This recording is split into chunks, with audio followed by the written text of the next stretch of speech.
sampai saat ini saya belum terima update terbaru, masih diupayakan untuk tetap bisa menghadirkan Royani sebagai saksi.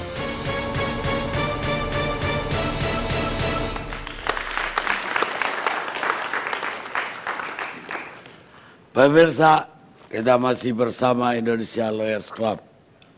Sekarang saya ingin ke Akbar Faisal.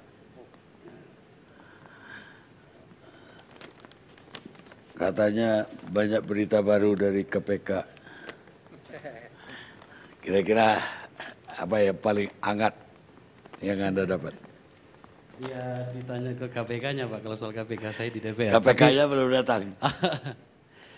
Salah satu ciri negara gagal itu adalah saat lembaga penegak hukum, terkhusus lagi pengadilan, itu menjadi aktor dari pelanggaran hukum itu sendiri. Jelas itu. Kami di DPR, sekarang ini ada namanya Panja Penegakan Hukum. Kebetulan ini ketuanya. Kami sama-sama di situ. Saudara Desmond ya. Pak Desmond, Wakil Ketua Komisi 3. Mohon izin, Pak Ketua. Kami menerima pengaduan dari masyarakat itu banyak sekali. Mulai dari proses di kepolisian, kemudian di kejaksaan, dan di kehakiman sendiri gitu ya. Soal angka, saya belum sempat melakukan riset secara keseluruhan, tapi ada datanya di kita. Intinya adalah, pada bagian ini, betapa kemudian harapan kita untuk terjadinya reformasi pada penegakan hukum kita pada berbagai lembaga itu tampaknya masih jauh dari cukup. Tapi karena kita berbicara tentang robohnya mahkamah, maka kemudian saya akan fokus di situ. Sedih juga saya mendengarkan dari Komisi Yudisial, sampai saya bilang tadi pada saat break, Mas Farid, mungkin lebih bagus ajukan saja revisi kepada DPR dan pemerintah supaya kita bahas, sebab bahasa seperti ini terjadi terus. Dan puncak kekalahan Komisi Yudisial ketika Ikatan Hakim mengajukan gugatan dan diiyakan oleh Mahkamah Agung. Kita berbicara di situ tentang komposisi hakim yang memutuskan, yang tidak lagi membolehkan Komisi Yudisial terlibat pada pengangkatan hakim tingkat pertama. Itu kekalahan Anda yang telak di situ, harus diakui. Nah, rekrutmen hakim kita itu memang bermasalah Pak Karni, dan saya yakin ini bukan bahasa yang baru, ini klasik. Saya ada catatan-catatan di sini, ada sebuah lembaga yang melakukan penelitian bahwa 37,9% pelaksanaan rekrutmen hakim itu tidak transparan. Tidak transparan. 31,5% menyatakan proses rekrutmen berlangsung transparan dan 24,4% menyatakan tidak tahu. Artinya skor yang tidak transparan itu masih yang tertinggi. Apa poin-poinnya adalah panitia mengajukan kelulusan dengan duit. Ini hal yang klasik, bukan cuma di pengadilan saya rasa. Kemudian penentuan kelulusan itu tidak terbuka. Yang paling punya peluangnya pada proses ini adalah tentu saja anak-anaknya para hakim. Semakin tinggi level pangkat orang tuanya, semakin besar kemungkinannya. Dan juga titipan-titipan. Pelaksana rekrutmennya tidak kompeten, dan pada tahapan itu saya bertanya pada Komisi Yudisial, Anda kemana saja? Mohon maaf teman-teman sekalian, saya paham persoalan Anda, tetapi tentu saja kita tidak bisa lagi terus mendengarkan keluhan dari Anda. Anda harus melakukan action di sini. Informasi rekrutmennya juga tidak terlalu terbuka. Nah, sebenarnya tidak terlalu sulit sebenarnya kalau mau mencoba mencari tahu tentang apa yang terjadi di Mahkamah Agung. Tahun 2010, MA itu, ini ada Hakim Agung di sini, ada 2 orang nih. Bekas Hakim Agung 1. Sebenarnya Mahkamah Agung itu telah menerapkan namanya BPR. Business Process Reengineering 2010 sampai 2035. Diperkuat dengan upaya Mahkamah Agung mencoba untuk membuka jendela, membuka diri tentang kemungkinan perubahan-perubahan itu. Apa itu? Dengan belajar pada Federal Court of Australia sejak tahun 2012 sampai tahun 2014. Saya punya blueprintnya di sini. Sayangnya Kok tidak terjadi pada proses hari ini? Saya akan bertanya kepada dua hakim agung sini, kenapa tidak dipakai, Pak? Karena saya menemukan data, saya melakukan riset kecil-kecilan. Ini, Pak. Kemarin yang tertangkap itu siapa namanya? Andri Tris siapalah gitu ya. Gitu ya. Bayangkan, Pak Karni dan Bapak-bapak sekalian yang terhormat, Bapak Ibu sekalian. Dari riset kecil-kecil yang saya lakukan adalah proses yang dilalui sebuah kasus dari pengajuan, dari pengadilan pengaju kepada Mahkamah Agung sampai putusan dikirimkan kembali pada pengadilan pengaju ada 26 proses. Saya identifikasi. Pada tahapan pertama adalah registrasi dan penelahan. Di situ ada 7 proses.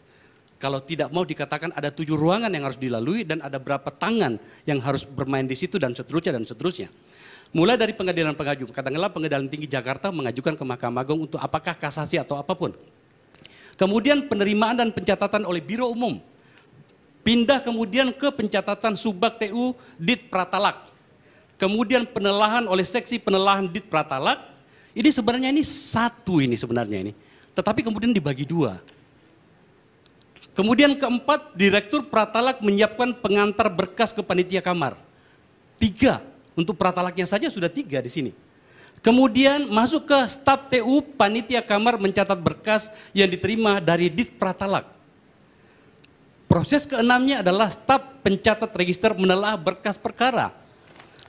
Masuk ke 7, staf pencatat, banyak pencatatan. Saya kira nggak perlu diuraikan. Oke. Ada 21. Yang kedua adalah distribusi perkara. Ada 1, 2, 3, 4, 5, 6 proses di situ. Kemudian masuk pada pembacaan berkas dan musyawarah oleh majelis hakim, ada 3 proses di situ. Kemudian penyiapan naskah putusan ada 6 proses di situ. Kemudian pengiriman naskah putusan ada 4 proses di situ. Kalau kemudian ternyata Mahkamah Agung benar-benar mau mereformasi diri, sebenarnya apa yang mereka sudah rancang dan kemudian mendapatkan penguatan ilmu tanda petik dari Federal Court of Australia, itu sebenarnya sudah bagus, Pak. Tapi hari ini ternyata tidak. Maka kemudian terjadilah apa yang ada sekarang. Katakanlah misalnya tentang bagaimana proses yang dilalui. Keputusan Ketua Mahkamah Agung nomor 214 tahun 2014 itu mengatakan begini, dari proses pengadilan pengaju sampai kemudian dikembalikan kepada pengadilan pengaju itu tadi itu tidak boleh lebih dari 250 hari.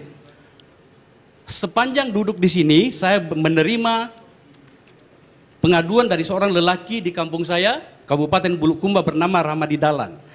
Putusan perdata kasus tanah masuk diputuskan pada tahun 2014. Amar putusan baru diterima tahun 2016. Bukan itu yang bagian serunya, Pak Karni. Bagian serunya adalah putusan tahun 2014 dengan putusan yang diterima pada tahun 2016 berbeda. Nah, yang lainnya adalah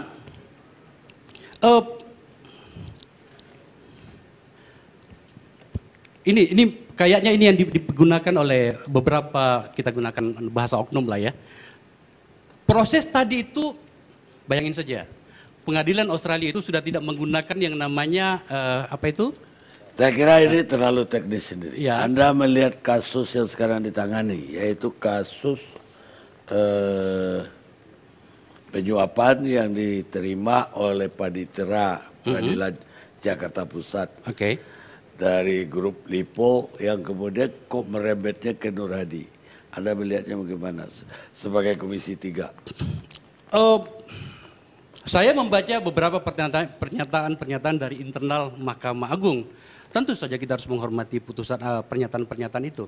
Tapi realitasnya adalah penangkapan. Saya gunakan kata penangkapan, jamak, karena itu bukan cuma satu. Itu terus terjadi, keterlibatan para pihak di internal itu terjadi. Maka kemudian tentu saja kami di Komisi 3 sangat mengkritisi itu. Saya sempat bahkan mempertanyakan secara personal orang ini ketika kami membahas anggaran, karena dia tidak muncul di dalam rapat komisi waktu itu. Orang itu siapa? Nur Hadi. Oke. Nah, karena menurut saya orang ini istimewa. Kalau kemudian KPK tidak bisa menemukan, belum bisa menemukan sampai sekarang, karena kemarin diperiksa 12 jam, dan sekarang masih belum, tentu saja kita berharap, saya berdoa Pak Nur Hadi baik-baik saja. Tetapi kalau kita berbicara dalam konteks pengadilan itu sendiri, terlalu mudah sebenarnya. Orang banyak mengkritik DPR dengan gaya hidupnya, saya juga mau bertanya sebenarnya. Perkawinan putri beliau yang sampai membagi-bagikan iPod itu, bagaimana menjelaskan itu? Bahwa kemudian ada model di dalam pengadilan kita, di mana seorang hakim misalnya, tidak semua loh, ini ada hakim agung bagus di sini. Pak Gayus ini, takut juga saya sama beliau nih. Teman kita nih gitu ya. Katanya sih polanya itu adalah, kalau ada pernikahan itu yang tanggung MC-nya siapa, yang tanggung gedungnya siapa, segala macam. Ada sponsor lah kira-kira begitu. Masa sih kemudian kita tidak menemukan itu? Gitu. Saya mau detil lagi deh. Ini selama duduk di sini saya menerima. Sekarang loh Pak, sekarang ya. Kalau KPK mau mencari barang bukti, tolong datang ke yang namanya apartemen Ciputra World, Surabaya, Jalan Majen Songkono. Sekarang datang. Anda akan menemukan 2 Ferrari di sana dan 2 Lamborghini. Sekarang diparkir di bawah. Tanya satpamnya siapa punya itu. Warna merah 2 Ferrari, 1 Lamborghini warna coklat, warna kuning, dan 1 Lamborghini warna batu-batu merah apa merah bata gitu ya. Ya, sekarang datangnya. Kalau besok saya nggak tahu lagi atau setelah saya ngomong ini. Siapa yang punya? Dari informasi yang saya dapatkan dari seorang yang berhubungan dengan Pak Nur Hadi. Inisialnya J. Tapi nama lengkapnya inisialnya RW. Ya. Dan berhubungan ini banyak loh. Saya dengan Anda juga berhubungan loh. Ini maksud ada keluarga atau ya, apa? Keluarga. Keluarga. Ya. Anak. Mungkin? Kok mungkin? Mungkin ya. Tapi ini saya dapatkan informasi. Saya bisa tunjukkan sama Bapak. Mungkin teman-teman bisa menunjukkan barangkali mobil itu. Karena saya sudah berikan ke TV One tadi. Coba ditampilkan. Ini mobilnya.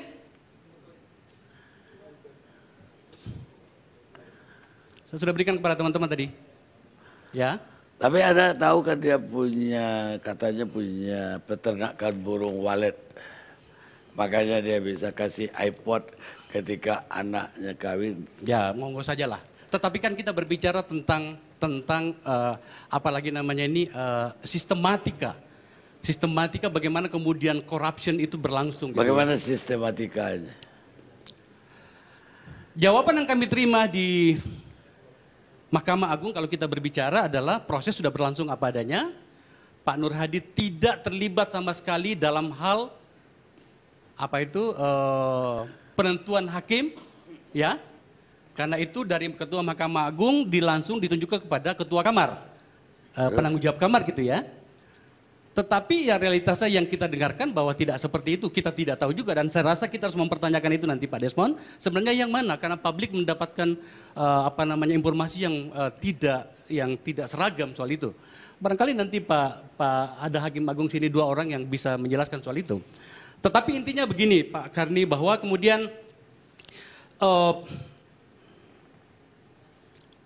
hari ini pengadilan kita luka. Sampai duduk di sini, kita kan HP kita hidup terus nih. Kasus di Makassar juga begitu, ketua pengadilan tingginya. Jadi bagaimana ceritanya ya, ini logika hukum kita saja.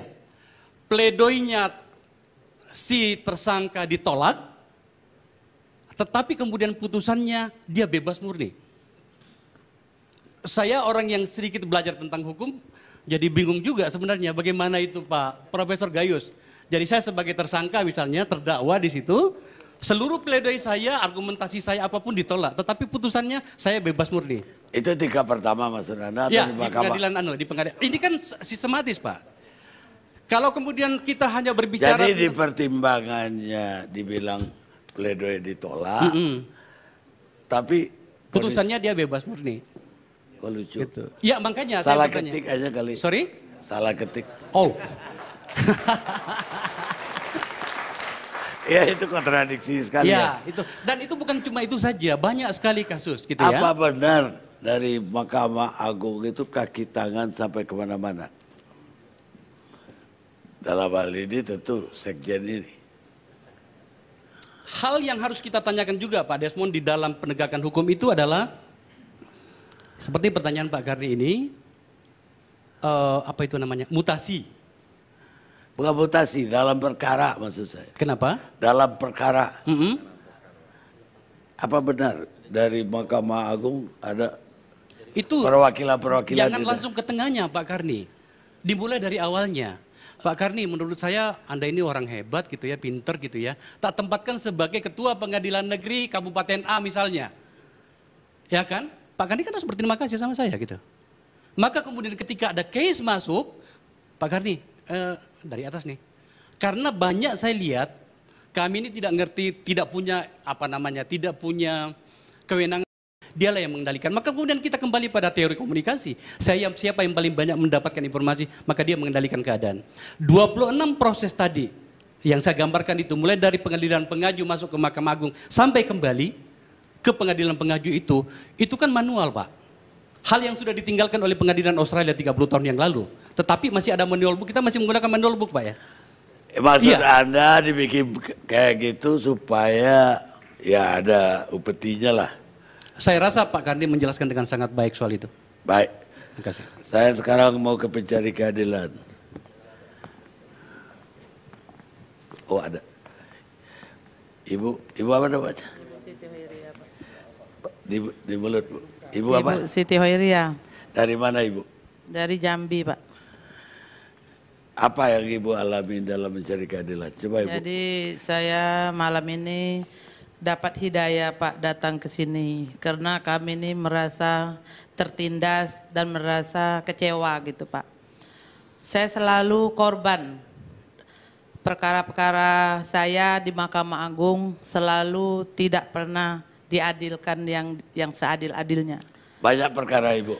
Saya tahun 2010 Pak, saya minta perlindungan hukum di Polda Jambi, tidak dapat, pelindungan itu tidak dapat. Sehingga saya datang ke Jakarta, saya menggedor rumah Kapolri.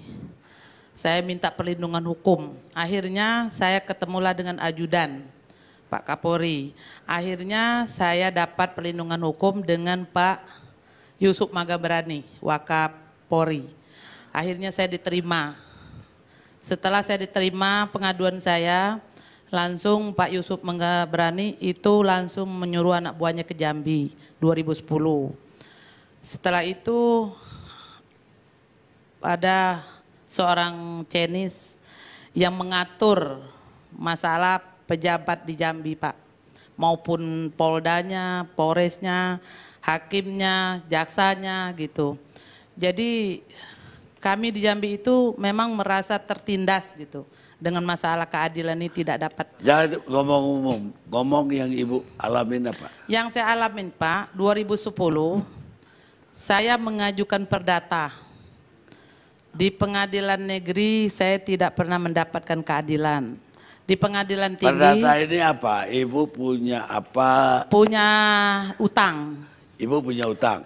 Punya utang. Terus? Utang itu sudah saya ansur 50 juta 1 bulan. Terus? Setelah itu pengacaranya yang orang Chinese ini melakukan perbuatan melawan hukum. Saya minta nggak pakai Chinese, Arab atau Melayu lah. Pengacaranya gitu aja. Oh, pengacaranya. Dia membawa preman-preman ke rumah saya. Akhirnya saya laporkan pidananya, perdatanya. Sampai pengadilan tinggi saya dimenangkan. Sampai ke Mahkamah Agung, perkara saya itu kalah dengan Ibu Nurul Pak. Dikasih uang 1 miliar sama Ibu Nurul. Jadi saat ini kami masih korban lagi Pak dengan kaki-kakinya Pak Nuradi. Namanya Maimunah sama Seno. Itu sampai ke Pekanbaru, kaki-kaki Pak Nuradi ini pernah kakinya datang ke rumah saya. Ibu, kalau Ibu ada perkara di Mahkamah Agung, kami disuruh Pak Nuradi sampai 2017 Pak Nuradi pensiun. Kalau Ibu memang ada perkara, ada duit 1 miliar atau 500, Ibu bisa menang. Saya bilang, kalau saya pakai duit untuk apa kebenaran itu, saya bilang gitu. Saya punya punya bukti lengkap. Nah, akhirnya dia bilang kalau ibu udah ada duit, tidak menang. Dia bilang, Mbak sini bu, berkas ibu. Saya minta ongkos untuk ke Jakarta untuk menemui Pak Nuradi. Saya bilang gini aja lah, kalau memang itu benar atau salah, kami minta keadilan aja, saya bilang gitu. Akhirnya Pak, 1 minggu saya telepon Pak, saya SMS Pak Gayus. Saya sudah pernah SMS Pak Gayus. Saya bilang Pak Gayus, saya tahu Pak Gayus itu orang lurus Pak, waktu di DPR. Jadi saya SMS Pak Gayus, sebelumnya saya memberikan berkas dengan Pak Gayus minta diseleksi surat-surat kami yang tahun 62. Kami kasih berkas, kami ada tanda terima, kata Pak Gayus, kasih aja dengan TU, nanti suruh kasih ke saya. Nah, setelah itu, sebulan sudah itu, saya SMS Pak Gayus, karena ada sudah pengaturan-pengaturan dari Pak Nuradi. Jadi Pak Nuradi bilang, kakinya Pak Nuradi, "Nggak usah sama Pak Gayus, sama Pak Nuradi, Ibu Nurul aja." Saya bilang, "Enggak lah, saya yakin dengan Pak Gayus." Saya bilang, saya SMS terus Pak Gayus, saya minta keadilan karena kami di PN menang Pak, tolonglah kami, karena tanah ini kami bukannya ini jerih payah orang tua saya.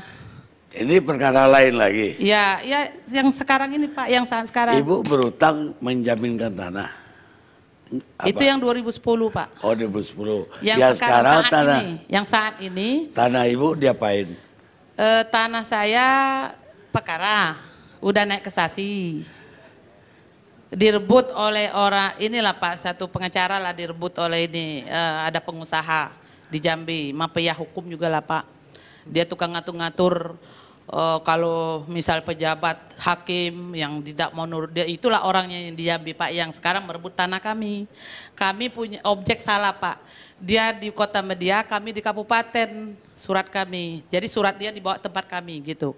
Sekarang ini kami sedang kasasi di Mahkamah Agung. Setelah Ibu Maimunah minta duit dengan saya 1 miliar Pak, saya bilang mau cari di mana duit 1 miliar. Biar aja Ibu Maimunah ini siapa? Ibu Maimunah ini Pak, teman saya. Enggak, dia ini pengacara atau apa? Enggak, orang biasa. Bagaimana dia bisa kenal Nuradi? Dia pernah punya perkara, menang di bawah Nuradi, dikasih uang 300 juta, dia menang perkaranya di Sabah. Saya ini juga, "Bu, kenapa Ibu bisa menang?" Saya bilang gitu. "Pak Nuradi katanya yang bela saya." "Ibu pakai duit enggak?" "Pakai 300 juta. Nah, ini PK-nya saya juga mau dimenangkan," kata dia gitu. Orangnya masih ada Pak di Jambi. Saya terharu, saya inilah Pak, rasanya udahlah tolonglah Bu, perkara saya lagi kasasi. Saya bilang gitu. "Ibu ada duit enggak? 1 miliar. Kalau 1 miliar ada, itu menang."